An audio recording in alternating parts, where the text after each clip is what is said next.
What are you doing? I'm finding a pearl. Eh? P-A-R-F-O.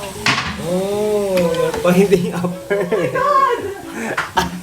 Ano ko? How will I cook my, chicken? Mommy will cook that. Hey, come here. I thought you wanna find pearl. The pearl is a treasure, right? That's fine. Come on. Where is the pearl? What? Where's the pearl? Oh, look for it. Look for it. Oh, be careful. Uy, be careful. Oh, you might Help me. Help me. Help me. Okay. I find the pearl. Let's find the pearl. Pearl daw. Ano kala niya dito? Pearly shell?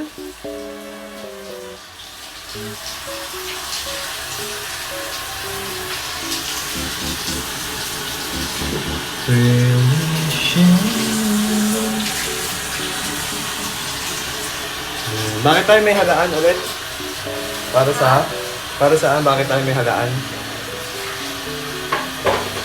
Tanong ba ako na tayo dyan? Bakit tayo tamang linis muna siya. That time may hala. Oo, ba't tayo may halaan ulit? Para dahil ano? Russian iodine. Iodine, o. Para sa mga bungi. Ayun. Para doon sa isang ipin ni ano. Grow stronger and grow fully mature. Parang it helps to grow the teeth daw. Yeah, especially those alanganing kids na elementary stages, yung mga bata, diba? Ano sila? Ano ba? Doon hirap yung mga teeth and bones to grow. Oh, na mag ano pa. Sobrang halaga yung halaan. Kasi it's rich in iodine and calcium. Oh. Kaya suki-suki ako dati. Sobrang dami ko suki. Bakit? Kasi mahilig ka sa halaan?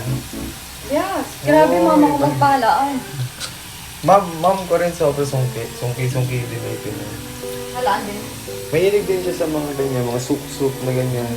So, Kasi yeah. sobrang rich in iodine yun eh. Mga tao kasi malakas sa iodine and calcium.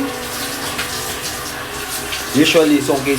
Kasi nga, grabe yung tubo ng ipin. Tingnan mo sa Japan, diba? Ang nutritious ng ano nila. Oo nga, no? ng- Kasi sobrang ano sa Yes, Japan. ang nutritious ng mga yamang dagat nila, sobrang Oo. ano nila sa seafood.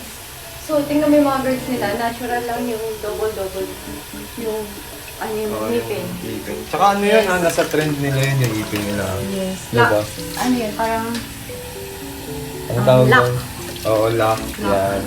Tsaka hindi lang trends na forma, parang yun yung lock nila. yun.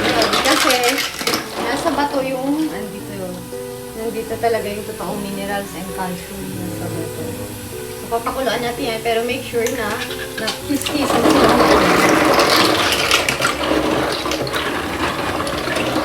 Gumamit ako ng asin para natural lang yung, gumamit tayo ng asin para natural lang yung cleansing niya. Ito kasi yung ginamit niya. Ayan. But I love Himalayan salt. Bakit pink daw yung salt? Kasi... Himalayan. It's Himalayan. It's from the mountain of Himalaya. Yun. Ano naman difference ng Himalayan salt sa mga... Hindi, Hindi naman siya, science. ganun din siya. More on, rich in. Kasi once na, it's from it's organic. Kasi, yung mga salt lang hindi na organic eh. Kasi- So itong Himalaya medyo... Ano, Ilalagyan ano na to? lang nila ng chemically treated na siya para pumuti, luminis. Pero totoo yung Himalayan salt, parang natural salt talaga siya. Yeah, it's fresh from the mountain. It's rocks sa Himalaya. So, mas organic, mas rich in nutrients, mas healthy. Mas maraming, nutritious benefits. Kaya okay din gamitin yun sa mga pagluluto. Ano? Yes, iodine is food for the brain, food for our cleansing, sa heart, lalo na. Strengthens our heart and our immune system. So, sobrang halaga ng iodine. Pero yung salt na ano na natin, ano yun yung... Yung mga rock salt. No, yung salt na... Ang iodine, yung salt, yung mga Iodized salt. iodized, Oh, iodized. it's dirty. Because So parang medyo ano siya. it's synthetic chemically na. treated, yeah. It's ano na, it's fake. Kasi, syempre, once na dumaan na kasi sa chemical, it's not healthy sa body natin. Merong Meron at meron pa rin. merong bad and side effect. Yeah, you can get iodine kasi nilagyan nila ng iodine, but it's not. Not true. Hindi siya worth it na makuha yung iodine na yun. So kung nakuha mo yung iodine na yun, pero nagka-cancer ka naman because of the chemicals that they were used to cleanse and to make that salt very, very white. Kasi naturally, ang salt is black or dirty white or cream or greenish, ganun, bluish. Kasi dagat yan. So paano nila nilimit yun? So ang daming chemicals na pinagdaanan nun para Mga procedures na ginawa. yes, and it's Para very lumabas na healthy. Pasok yun sa katawan natin, yung mga toxins na yun, di ba? So yun, ito yung ginagawa lagi ng nanay ko para dumami yung ngipin namin. So si Artus bumina. Tingnan nyo yung ngipin niya doon. Ang tagal na nila, kalahating taon na. Oo, matagal na nga. Ganun yung ngipin niya doon. Tingnan natin si Artus. Artus!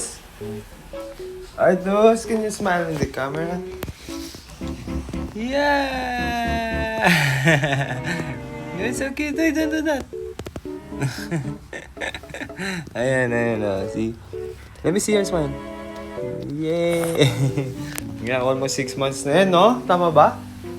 Yeah, sa harap, di ba? Oo, yung sa harap. Alis ka lahating taon ng ganun yun. So, titignan natin, susubaybayan yun. Today is, kalahating taon na siyang bumaya. So today is month Malalaman of natin. March. So let's see if magkakangipin siya pag everyday. Usually ba mga pag... At least straight in a week lang. In a week, Two dapat to medyo- 3 times a week na. Yun. Ayaw pag-inom? Pagkain. Kakain niya. Okay. Gets. Ang boring ni Tito, ni Lolo mo.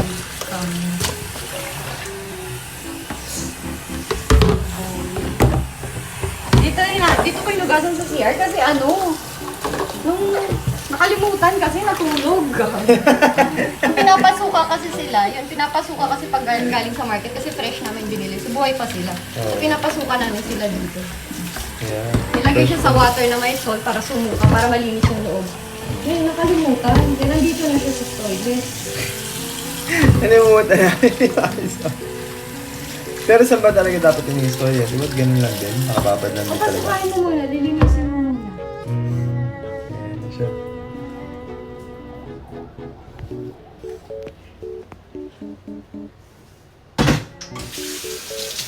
Pabasugit ulit. Ayan. Parang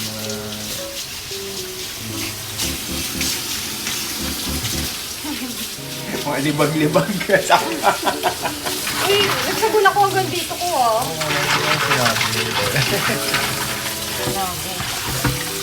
Ilang beses ko ito sinabunan na. Ay, sinabunan. Atin! Sige. Di malinis nga yan. Tapos Himalayan salt po namin. Yeah. Tapos lalagyan mo siya ng... Igigisa mo siya sa sibuyas, bawang o ikaw na gumawa. Sibuyas, bawang. Tapos, ayun, nakaba mo. Ayan. Sibuyas, bawang at luya. Yan. Isa, tapos yun Tapos natin gisa-gisa. sasabaw. Yun na, ulam na to. Okay. Abangan nyo yung ngipin ni Artus.